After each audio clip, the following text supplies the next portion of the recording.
بسم اللہ الرحمن الرحیم۔ معزز سامعین و ناظرین، آج کا ہمارا لیکچر ہے ادب عربی کا تعارف اور ادب عربی میں مہارت کیسے حاصل کی جائے۔ سب سے پہلے ہم ادب کا لغوی معنی دیکھیں گے۔ مختلف ابواب سے ادب کئی معنی میں استعمال ہوتا ہے، جن میں سے چند یہ ہیں۔ نمبر 1، ضرب یضرب سے ادب کا معنی دعوت کا کھانا تیار کرنا یا کسی کی دعوت کرنا آتا ہے۔ نمبر 2، یہ کرم یکرم سے بھی آتا ہے، تو اس صورت میں معنی یہ ہے کہ اچھی تربیت والا ہونا یا ادب حاصل کرنا۔ لفظ ادیب جو ہم بولتے ہیں وہ اسی باب سے آتا ہے، یعنی علم ادب کا ماہر۔ نمبر 3، یہ باب تفعیل سے بھی آتا ہے، تو جب یہ ادب یؤدب تادیب آئے گا تو اس وقت ادب و اخلاق سکھانے، مہذب بنانے اور علوم ادب سکھانے کے معنی میں آتا ہے۔ ادب کا اصطلاحی معنی کیا ہے؟ ہوا علم یحترز بہ من جمیع انواع الخطأ فی کلام العربی لفظا و کتابتا، یعنی ادب وہ علم ہے جس کے ذریعے کلام عرب میں ہر قسم کی لفظی اور تحریری خطا سے بچا جا سکے۔ ادب عربی کا موضوع کیا ہے؟ الکلام المنظوم والمنثور من حیث فصاحتہ و بلاغتہ، یعنی علم ادب کا موضوع فصاحت و بلاغت کے اعتبار سے نظم و نثر ہے۔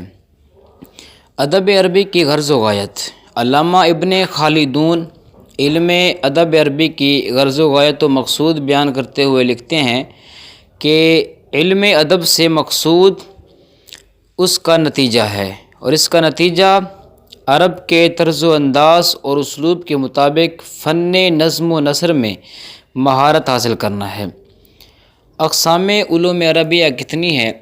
علامہ محمد عبداللہ قادری رضوی قصوری علیہ الرحمہ نے اپنی کتاب التعریفات للعلوم الدراسیات کے اندر انہوں نے لکھا ہے کہ علوم ادبیہ کی مندرجہ ذیل اقسام ہیں۔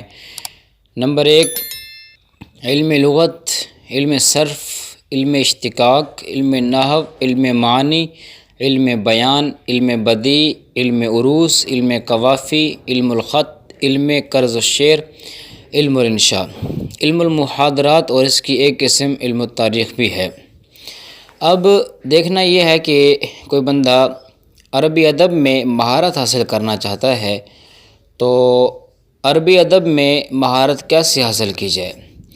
عربی ادب کے تعارف کے بعد یہ ضروری معلوم ہوتا ہے کہ طلباء کی ضیافت طبع کے لیے عربی ادب میں مہارت حاصل کرنے پر مختصر بات کی جائے اور ایک خاکہ پیش کیا جائے جس پر عمل سے طلباء میں ادبی مہارت پیدا کی جا سکے۔ ادب عربی کی اقسام یعنی لوازمات کا علم حاصل کرنے کے ساتھ ساتھ ان 5 چیزوں پر عمل کرنا عربی ادب میں مہارت حاصل کرنے کا باعث ہے۔ نمبر 1، عربی ادب کی اہمیت و افادیت کا معلوم ہونا۔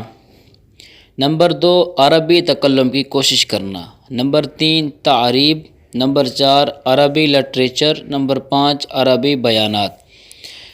اب عربی ادب کی اہمیت و افادیت کا معلوم ہونا، اس کی وضاحت یہ ہے کہ طالب العلم کو عربی ادب کی اہمیت و افادیت کا علم ہونا ضروری ہے کہ بغیر اس کی معرفت کے طالب العلم کبھی اس میں دلچسپی نہیں لے گا۔ لہٰذا طالب العلم کو سمجھنا چاہیے کہ بغیر ادب عربی کے وہ سلف و صالحین و تاریخ اسلام سے قطعی واقف نہیں ہو سکتا، اور پھر ماخذ کتابوں کی طرف رجوع اور ان کی عبارات سے استدلال کرنا اور اپنی تحریر و تقریر کو تحقیقی بنانا بھی علم ادب پر ہی منحصر ہے۔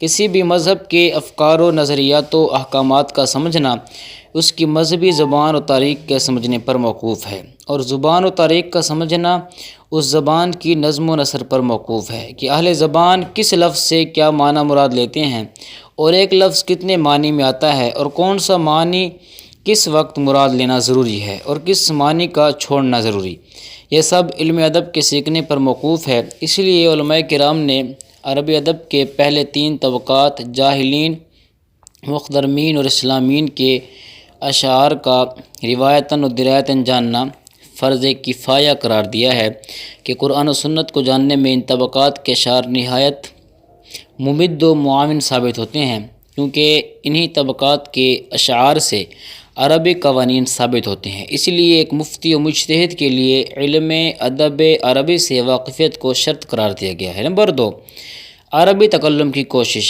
زمانہ طالب علمی میں ہی طلباء کو ایک دوسرے کے ساتھ عربی بول چال شروع کر دینی چاہیے۔